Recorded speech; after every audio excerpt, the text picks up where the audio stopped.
ఓం నమ శివాయ హర మహాదేవ శంభో శంకర. అందరికీ నమస్తే. అందరూ కూడా భగవాన్ అనుగ్రహంతో అందరము బాగుండాలి మనసరా భగవాన్ ప్రార్థిస్తూ ఉన్నాను. ఈ రోజున శివ మహాపురాణంలోని ఉమా సంహిత నుంచి అయితే మనము విందాం. ఇంతవరకు మనం కోడిరుద్ర సంహిత అయితే సమాప్తమైపోయింది. ఈ రోజు నుంచి ఉమా సంహిత అయితే మనం విందాము. శ్రీకృష్ణ తపస్సు, ఆది దంపతుల సంతుష్టి, శివ మహిమ గురించి అయితే మనము విందాం.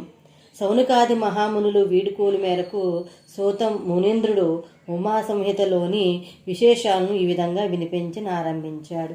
మహర్షి సప్తములారా, ద్వాపరయుగ పురుషుడు యదువంశ దుధాంబుది చంద్రుడు శ్రీ మహావిష్ణుని అవతారమగు శ్రీకృష్ణుడు సంతానేచ్ఛతో శివుని కొరకు తపస్సు చేయడానికి హిమత్పర్వతానికి వెళ్ళాడు. అక్కడ ఉపమన్యు మహర్షి ద్వారా పరమశివుని ప్రసన్నం చేసుకునే మంత్రోపదేశాన్ని పొంది కఠోర తపము నొనరించగా ఆ స్వామి గిరిజ గణపతి కార్తికేయ సమేతంగా శ్రీకృష్ణుని సాక్షాత్కరించారు.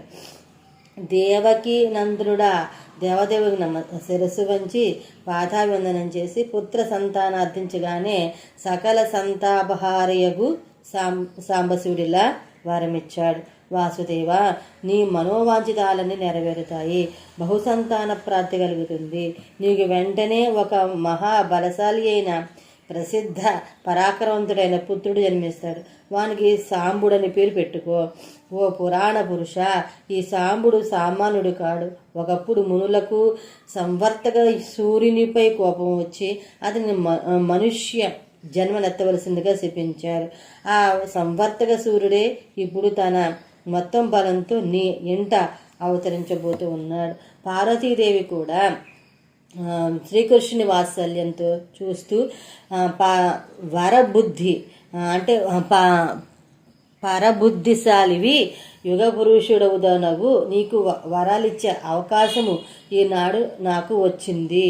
కోరుకో నీలమేఘశ్యామ, నీకు కావలసిన వరాలు కోరుకో అని వాగ్దానం ఇచ్చింది ఆనందంగా. అమ్మా, నేను కావించిన ఈ మాత్రపు తపస్సుకి స్తోత్రాలకే మీ అంతటి వారు పొంగిపోయి వరాలు ఇవ్వడం కేవలం మీ సౌజన్యం, నా సౌభాగ్యం. తల్లి, నా జీవన సాఫల్యాన్ని వరంగా కోరుకుంటున్నాను. ఉత్తమ బ్రాహ్మణుల పట్ల నాకెన్నడూ పుణ్యం భావము తగ్గకుండుగాక, ద్విజులను ద్వేషించే అవసరమే నాకు రాకుండుగాక. నా తల్లిదండ్రులు ఎల్లవేళలా నన్ను చూసుకుని గర్వపడుతూ ఆనందింతురుగాక. నేను ఎక్కడికి పోయినా సమస్త ప్రాణుల పట్ల నా హృదయంలో అనుకూల భావాలే కదలాడాలిగాక. నేను నా సంతానము వేలకొలది యజ్ఞాలను విజయవంతంగా పూర్తి చేసి ఇంద్రాది దేవతలను మెప్పించి భూలోకము సుభిక్షంగా ఉండేలా చేయగలగాలిగా. సాధు సన్యాసులకు అతిథులకు సహస్ర సంఖ్యలో నా ఇంట సర్వసౌఖ్యాలు సమకూడాలి కాక. ఇలా కోరి చేతులు జోడించి నిలబడ్డ నీల గగన ఘనశ్యాముని వైపు ప్రేమగా ఆశ్చర్యంగా చూస్తూ తథాస్తు అని వరమిచ్చి ఆది దంపతులిద్దరూ అదృశ్యమయ్యారు. తరువాత జగదానందకారకుడైన శ్రీకృష్ణుడు ఉపమన్యు మహర్షి వద్దకు పోయి ఆయనకు మొత్తం వృత్తాంతమే నిరిగించి ఆ మహామునికి పదే నమస్కరించి సంతోషంగా సెలవు పుచ్చుకుని ద్వారకకు వెళ్ళిపోయాడు. తర్వాతది విందాం. మనని నరకంలో త్రోసే పాపాలు. సౌనకాచార్య మహామునులారా, ఇక మీరు పాపాలను గురించి వినవలసి ఉంది. నిజానికి మీకు పాపంతో ఏనాడు ఎటువంటి బంధము లేదు. అయినా చెడు దారంట పోయేవాడు మీరు ఆపితేనే ఆగుతాడు. పాపం చేయవద్దని మీరు చెప్తేనే వింటాడు. అందుచేత మీరు విషయకమైన విజ్ఞానాన్ని పొందవలసి ఉంది.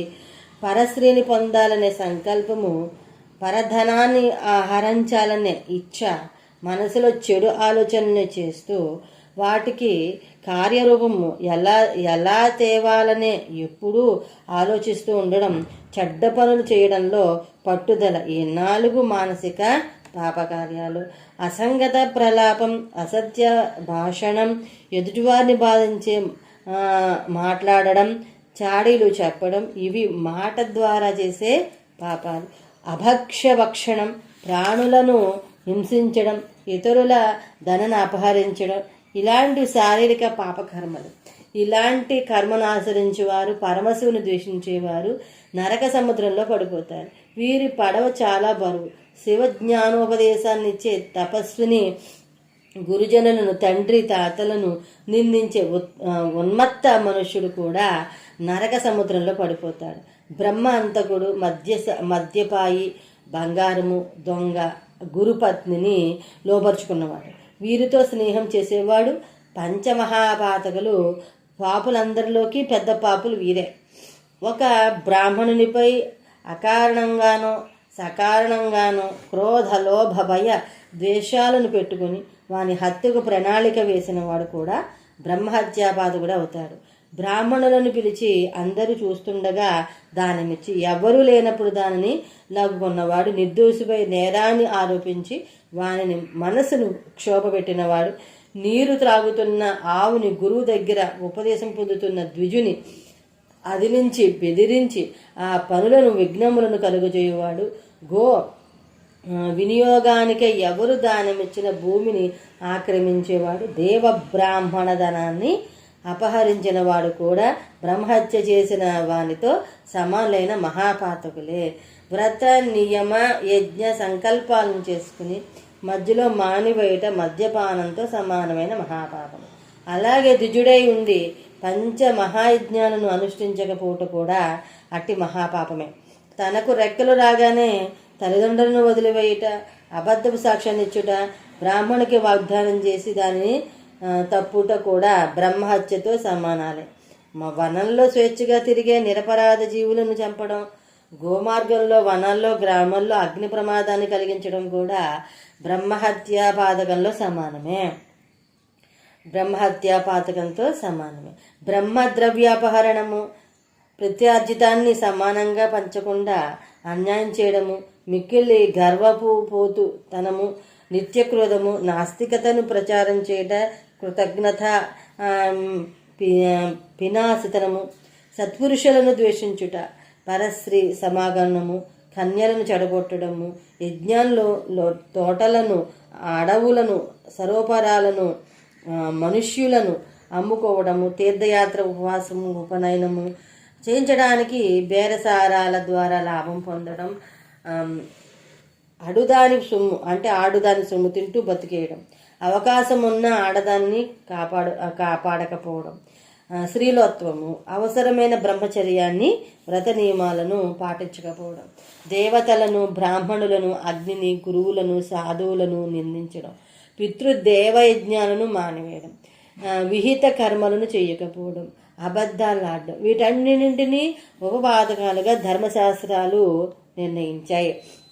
పాపానికి గమ్యం నరకమే కానీ అన్ని పాపాలు నరకంలో త్రోసివేయవు.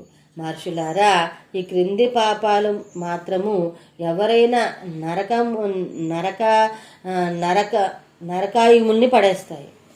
ఆవులు, బ్రాహ్మణుల కన్యలు, యజమానులు, మిత్రులు, తపస్సులు, మహాత్ముల కార్యక్రమాలను భగ్నం చేసేవారు నరకానికి పోతారు. బ్రాహ్మణులను నేర్పించేవాడు, వారిని కొట్టుటకు ఆయుధాలు ఎత్తేవాడు. ద్విజుడై ఉండి శూద్రులను సేవించి బతికేవాడు. పాపపారాయణుడు, హింస్రక్రుడు, గోశాల, అగ్ని, రహదారి, చెట్టు నీడ, పర్వతం, తోట, వేద మందిరం, ఇతర రక్షిత స్థలాల్లో మలమూత్ర విసర్జన చేసేవాడు.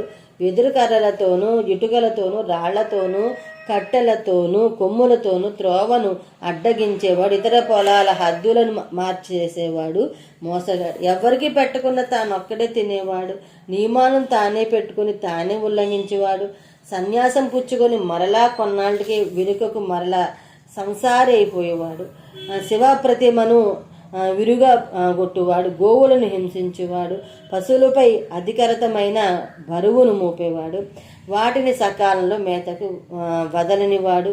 రాజై ఉండి పాలన పోషణ కాకుండా దండలను మాత్రమే పట్టించుకునేవాడు.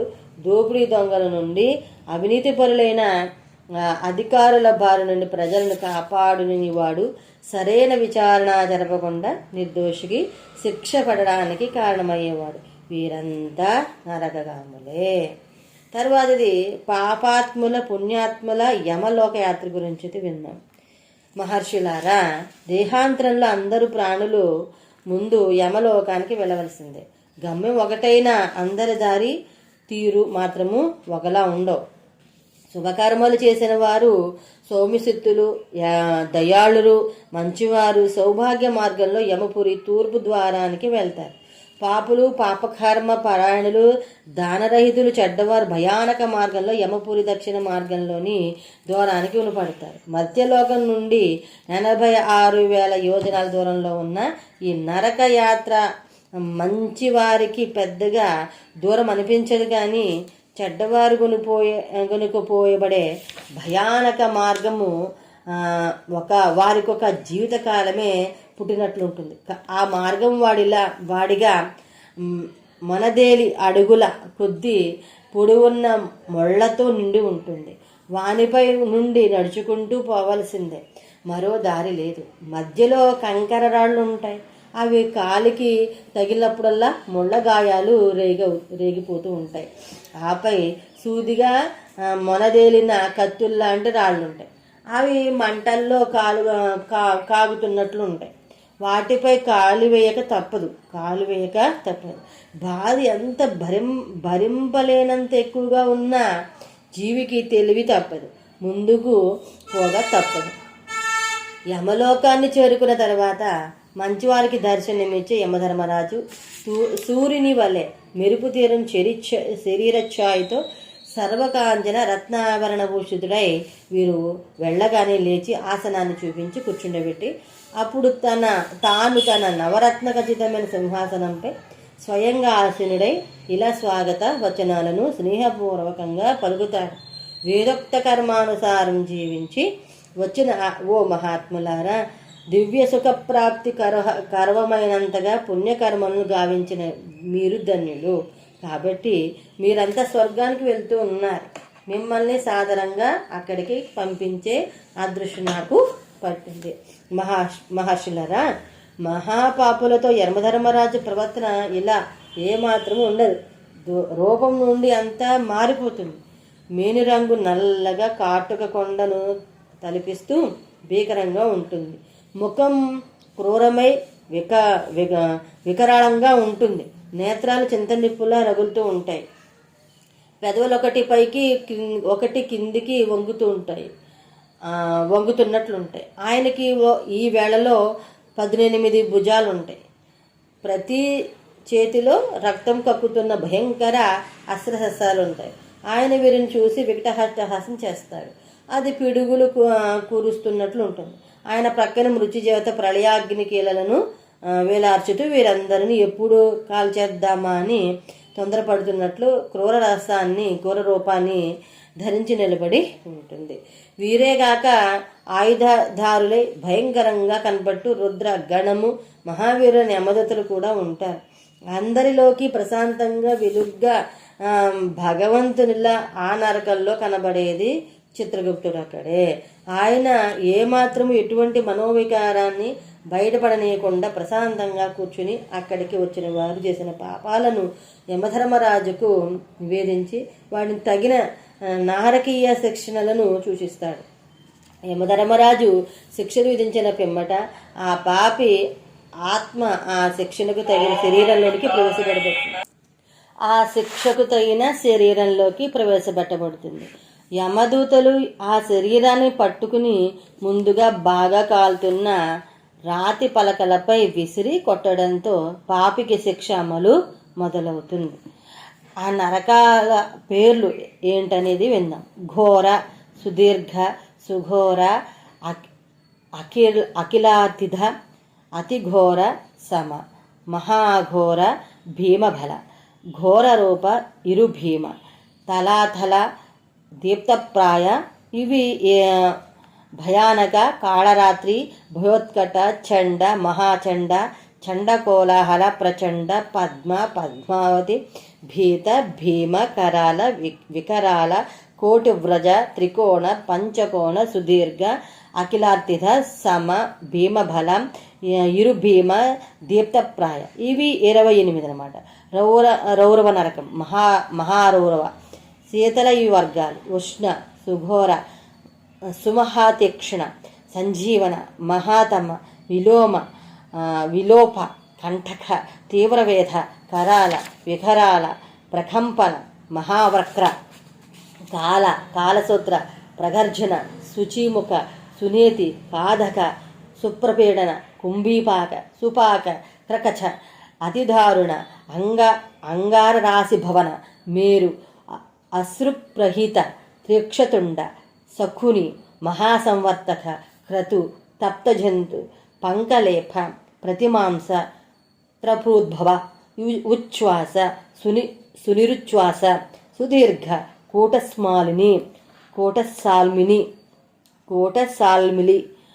దురిష్ట, సుమహావాద, ప్రవాద, సుప్రతాపన, మేఘ, వృష, సాల్మ, సింహముఖ, వ్యాఘ్రముఖ, గజముఖ, కుక్కరముఖ, సూఖరముఖ, అజముఖ, మహిషముఖ, ఘోఖముఖ, ఘాకముఖ, కోఖముఖ, వృఖముఖ, గ్రాహ, కుంభీనస, నక్ర, సర్ప, కూర్మ, కాక, గృధ్ర, ఉలూఖ, హలౌఖ, శార్దూలక్రథ, కర్కట, మండూఖ, పూతిముఖ, రక్తాక్ష, పూతిమృత్తిక, కణధూమ్ర, అగ్ని, కృమి, గంధివపు, అగ్నిద్ర, అప్రతిష్ఠ, రుధిర, భస్వభోజన, నలాభక్ష, అంత్రభక్ష, సర్వభక్ష, సుధారుణ,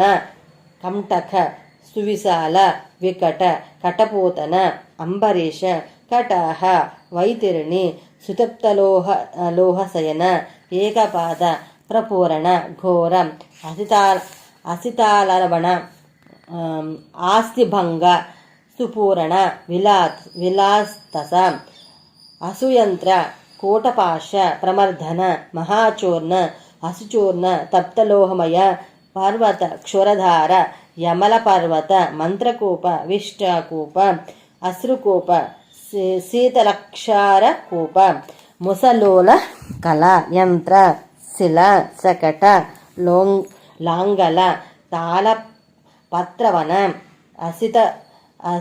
అసిపత్రవన, మహాశకటమండప, సమ్మోహ, అస్థిభంగ, తప్త, చంచల, అమోగుడ, బహుదుఃఖ, మహాక్లేశ, కష్మల, శమల, మలాత్, ఆలాహల, విరూప, స్వరూప, వ్యామానుగ, ఏకపాద, త్రిపాద, తీవ్ర, అచీవర, తమ. మనం ఇంతవరకు నరకాల పేర్లు అయితే విన్నాం. తర్వాత బలి పదార్థము ఆవశ్యకత, మాహాత్మ్యము విందాం. మునులారా, ధనముండి కూడా లోభవశాన దానం చేయనివాడు, భోజన సమయంలో ఇంటికి వచ్చిన అతిథిని ఆదరించినవాడు నరకంలో పడతాడు. మానవులకే కాదు, మన చుట్టూ నడయాడే సాధు జంతువులను కూడా తిండి పెట్టాలి. దీన్ని బలి అంటారు. ఇది వేదోక్తం. కుక్కలు, గోవులను ఇత్యాదులకు బలిని ఇవ్వకుండా భోజనం చేయకూడదు. యమరాజు మార్గమును కాసే శ్యామ, శబల అను పేర్లు గల 2 కుక్కలకు నేను ఈ అన్న భాగాన్నిస్తున్నాను, అవి ఈ బలిని స్వీకరించాలిగాక అని చెప్పి మరీ ఇవ్వాలి. అలాగే పశ్చిమ వాయువు, దక్షిణ నైరుతి దిక్కులుండే పుణ్యకర్మబద్ధులైన కాకులు నేనిచ్చే బలులను స్వీకరించుగాక అంటూ కాకులకు బలి ఇయ్యాలి.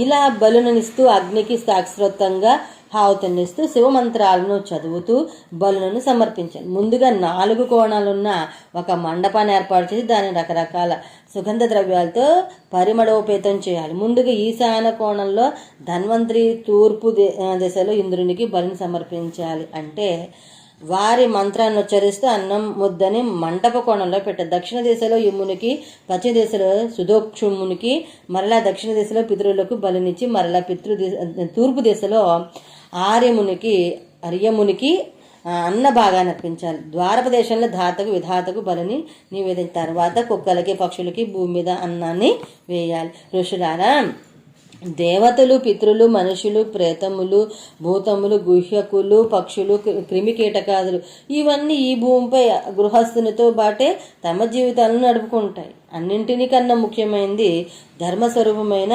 ధేనువు. మనిషికి ఆవులాంటి తోడు మరొకటి లేదు. దేవతలే ధేను స్వరూపంలో వచ్చి దేవభక్తులైన మానవులకు కాపాడుకుంటూ ఉంటారు. వారు కూడా స్వాహ స్వధ హంతములను నామములను గల గోస్తనాలలో స్వాహాకారాన్ని పానం చేస్తారు. స్వధాకారాన్ని పితరులు, వషట్కారాన్ని భూమిపై తరచుగా తిరగాడే దేవతలు, భూతేశ్వరుడు, హంతకాములను అంతకారమును పేరుగల స్తనాన్ని మానవులు వినియోగిస్తారు. ఈ ధర్మస్వరూపిణి అయిన ధేనువును చక్కగా పాలించిన వాడే నిజమైన అగ్నిహోత్రి. ఆకాశం నుండి కూడా దానిని త్యజించిన వారు అంధకారంలో నుండి నరకంలో కూలిపోతాడు. కనుక ఉత్తమ గృహస్థు విద్యుక్తంగా బలి కార్యక్రమాన్ని ముగించి ధేనువుని శాంతపరిచిన తరువాత ద్వారము కడ నుంచి కొద్దిగా అతిథి కోసం నిరీక్షించాలి. ఆ సమయంలో ఎవరు ఆకలితో వచ్చినా వారికి యథాశక్తిగా శుభకరమైన భోజనాన్ని ప్రేమతో పెట్టాలి. ఋషులారా, మానవజాతి అంతా ఒక విషయాన్ని గుర్తించుకోవాలి. అతిథి నిరాశతో వెళ్ళిపోతే వాని పాపాలన్నీ ఇంటి యజమాని కంటుకొని ఈ యజమాని పుణ్యాలన్నీ వాని వెంటపోతాయి అని చెప్తారు. తర్వాత మనము యమ మార్గంలో అక్కరకు వచ్చే దానాలు అయితే విందాము. ప్రవాచకోత్తమ సోత్త ముని సప్తమ, పాపి అయిన వాడు మహాదుఃఖంతో యమలోక మార్గంలో పోతాడని, మించిన వాడు సుఖంగా వెళ్తాడని తెలుసుకున్నాం. జీవుడు సుఖంగా యమలోక మార్గంలో ప్రయాణించాలంటే ఎలాంటి దాన ధర్మాలు చేయాలో చెప్పండి అని ప్రార్థించాడు శౌనకాచార్యుడు. మహామునులారా, ఈ లోకంలో ఉన్నప్పుడు శ్రేష్టమైన కర్మలు చేసిన వాడు, కోమల చిత్తము గలవాడు, దయతో అన్ని భూతాలను ప్రేమించిన వారు యమలోక మార్గంలో సుఖంగా ప్రయాణిస్తారు. ఇక్కడ శ్రేష్ఠులైన బ్రాహ్మణులను, పాదరక్షకులను, పావకోళ్లను దానం చేసిన వాడు అక్కడ మేలుజాతి గుర్రం మీద ఆసీనులై గొప్ప సుఖభోగాలు కలుగగా యముని దారిలో వెళ్తాడు. గొడుగును దానం చేసిన దాత చక్రాన్ని ధరించి వెళ్తాడు. పల్లకిని దానం చేసిన వాడు రథానికి ఆనందంతో యాత్ర చేస్తాడు. శయ్యాన్ని, ఆసనాన్ని దానం చేసిన వాడు యమలోక మార్గంలో విశ్రమిస్తూ సౌఖ్యాన్ని అనిపిస్తూ సాగుతాడు. చిన్న తోటలను పెంచేవాడు, నీడనిచ్చే చెట్లను నాటేవారు, దారులకు ఇరువైపుల చెట్లను పెంచి సంరక్షించేవాడు ఎండ వేడి తగలకుండా కష్టపడకుండా యమ మార్గంలో ప్రయాణిస్తాడు. దీపదానం చేసిన వాడు తాను వెలుగుతూ దారిని వెలిగిస్తూ పోతాడు. గురువులను, పెద్దలను పూజించి గౌరవించిన వాడు యమ మార్గంలో ఎడనెడ విశ్రమిస్తూ పూజ గౌరవాలను అందుకుంటూ ప్రయాణిస్తాడు. మహామునులారా, ఇలా ఇక్కడ మనం ఇచ్చేటిదే అక్కడ మనతో వచ్చేటిదై యమలోక ప్రయాణాన్ని శోభిల చేస్తుంది. ఇక అన్ని దానాల్లోకి గొప్పగా పేరుగాంచిన అన్నదాన మహత్యాన్ని చెప్తాను, వినండి. మునులారా, ఎన్ని దానాలున్నా, ఎన్ని పుణ్యాలున్నా అన్నదానం తీరే వేరు. చేసిన వెంటనే తృప్తి నుంచి ఇంకా చాలు అనిపించే దానము ఇదొక్కటే. మనసుకు ఇష్టాన్ని కలిగించి మనిషికి బలాన్ని, బుద్ధిని ప్రసాదిస్తుంది. కనుక అన్నదానంతో సమానమైన దానం ఇంకేది లేదు. ప్రాణ పుట్టేది అన్నం నుండే, పెరిగే దాని నుండి దాన్ని తింటూనే. అది లేకపోతే మరణమే గతి. అన్నమే దొరకకపోతే అన్ని ప్రాణులు ఆకలి అని అగ్నిలో దహించబడి మరణిస్తాయి. అందుకే అందరూ అన్నాన్నే ప్రశంసిస్తారు. కనుక మనకు దేవుడిచ్చిన ప్రాణధారాల్లో అన్నం వంటిది ఇంతకు ముందు లేదు, ఇంతకు ఉంది, ఇకపై దొరకదు. లోకంలోని అత్యంత బలవర్ధక పదార్థం అన్నం. అన్నంతోనే ప్రాణం ఆత్మలోను ప్రతిష్ఠితమై ఉంది. అన్నానికి శూద్ర ద్విజ భేదం ఉండదు. ఎవరిచ్చినా పుణ్యాన్ని ఇస్తుంది, ఎవరికైనా ఆకలి తీరుస్తుంది. మునులారా, సంక్షిప్తంగా చెప్పాలంటే యమలోకానికి చేసే ప్రయాణం సుఖంగా ఉండాలంటే అప్పటికే ఎన్నో మార్లు 8 వస్తువులు దానం చేసి ఉండాలి. అవేమనగా అన్నం, నీరు, గుర్రం, ఆవు, బట్ట, శయ్య, గొడుగు, ఆసనం. తర్వాత మనము ఇతర దానములు, దాని కార్యములు, తపస్సత్యాలు, మహిమ అయితే మనం విందాము. అంతవరకు స్వస్తి. ఆ భగవాన్ యొక్క అనుగ్రహణ మనందరిపైన ఉండాలని కోరుకుంటూ ఉన్నాను. సర్వేజన సుఖినము సమస్త మంగళాని భవంతు. స్వస్తి. హర హర మహాదేవ శంభో శంకర. ఓం నమ శివాయ.